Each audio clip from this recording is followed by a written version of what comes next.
Well, hello Leeds fans, and of course we all watched that dross yesterday against Birmingham. It's really ruined my flaming weekend as that, and I just want to make a quick video about Wilfred Gnonto, the saga that seems to be ongoing and perhaps weighs out for both Leeds and Gnonto, because honestly we can't continue like this, especially with gossip swirling around at the moment that Sinistera is also another one who's refusing to play, refusing to train. And I just wondered how Daniel Farker is going to get these issues resolved, and how deeply involved the 49ers are going to be in resolving disputes. As someone who deals with contracts on an annual basis, I know myself that when you're in a contract, you do everything you possibly can to honour that contract for its duration. A contract is a legal agreement between both the employer, in this case Leeds United, and the employee, in this case Wilfred Gnonto. Now, Wilfred coming out and saying that he doesn't wish to play for Leeds is a bad sign, and I've seen some comments online of people saying, why don't we just let him rot in the under-23s, in the development squad, in the under-21s, etc. When he says he's not going to play for Leeds United, that literally means he's not going to play any part as a first team player in any of the development squads. So that argument is a complete waste of time. As we know, and we discussed in our live stream, he's not the first player to come out and refuse to play for the club, refuse to play for the manager, and different clubs have taken different tacks when dealing with players over the past.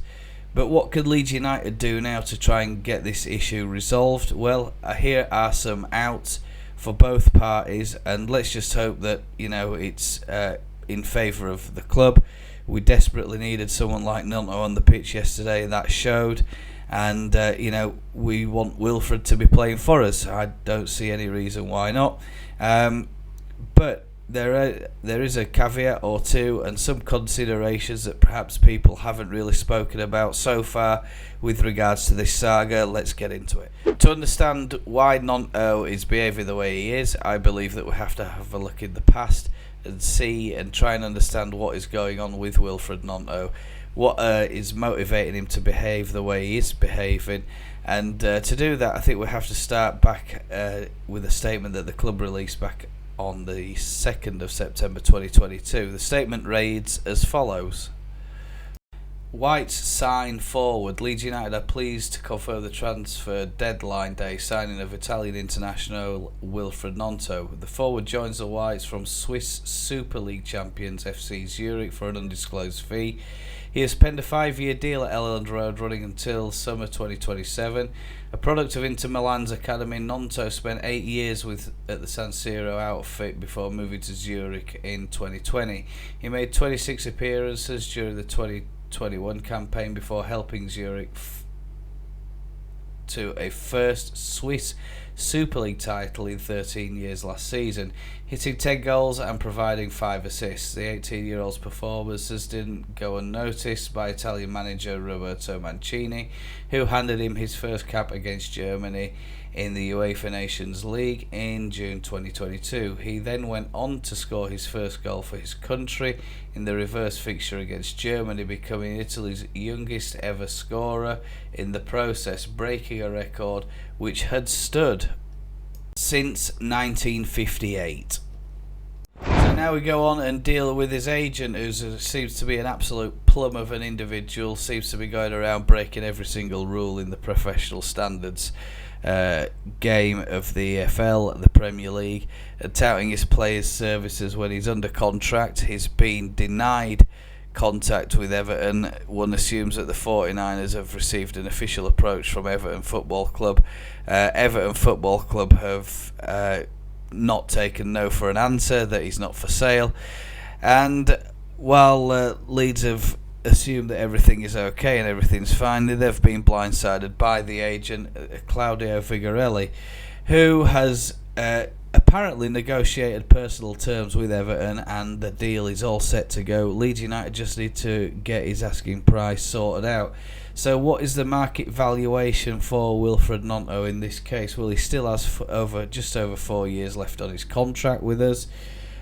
We signed him up and he's earning approximately £5 million over his current contract with us at the moment. But the market demands and the asking price of the transfer fee that Leeds could demand for Wilfred Gnonto's services should be a little bit more, in fact significantly more than the £50 million that's been touted around in the press.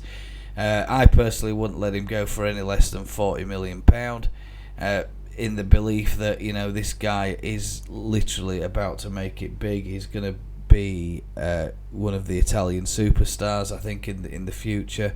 And Vigorelli has got a lot to answer for. Now, what about Gnonto's contract? Here we go. The best out for Wilfred Gnonto at the moment is if he apologises with an apology from the agent, cancels any contact with Everton Football Club, and makes sure that he issues a commitment to Leeds United. In that time, Leeds can renegotiate the salary for the remainder of the duration of his contract. He's still got 4 years left. I don't see that Everton have got the financial clout to pay a huge amount of money that the 49ers could just say, you know what, it's too good to turn down, let's ship him out the door.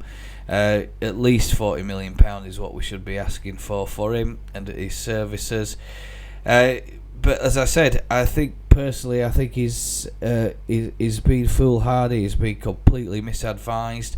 The agent is breaking codes of conduct rules all over the place, and I hope that Leeds United, should Gnonto walk, I hope that they go after the agent and sue the fuck out of him for his behaviour and getting his player to breach the contract. Also, you know, Gnonto is going to end up, and I hope that they fine him to the fullest extent of his contract value, and whatever the law permits in that regard in the UK, because obviously English law applies. We're not in Italy now, where a contract quite clearly means absolutely fuck all. And I'm really disappointed, and I'm really angry that Gnonto is being manipulated by this agent. I don't really blame the player. You know, you think back to that game where we played Cardiff, and Gnonto's joining Somerville for the celebration after the goal. The other bits of media that Leeds United have put out about him over the past months doesn't seem to me that he's a player that's begging for a move to Everton. And you know, I blame the agent, and the bastard needs firing. And the rule book should be thrown at these agents for doing the things that they're doing in the game, in the sport. We've seen it happen in other cases. Ronaldo, obviously, the most famous case. And there have been other cases in the past with other players at other clubs. We don't need to talk about them here, but if you want to discuss them, let me know in the comments, and we'll come up with a live stream, and perhaps you can join us on that one if you like. Right, well, that's my view on it. I hope Wilfred comes round, thinks about firing the agent, and getting someone in who knows what they're doing in football, who knows how to negotiate contracts in the professional way, not some lunatic going around waving bits of paper and trying to get Gnonto's salary increased. He's had a significant increase already since he joined us, and now he's on over £1 million a year, which, you know, is not half bad for someone his age. I'd be very happy if someone paid me a tenth of that per year, and I'm sure most of you would as well. Anyway, look, if you enjoyed the content and you enjoyed this video, you know what to do. There's a recommendation here of another video from YouTube on my channel, and over here you want to press that subscribe button. You know, of course, we're crawling and creeping up to 100 subs, and if you made it to this part of the video, thank you so much for watching. Take care of yourselves, and I hope to see you around.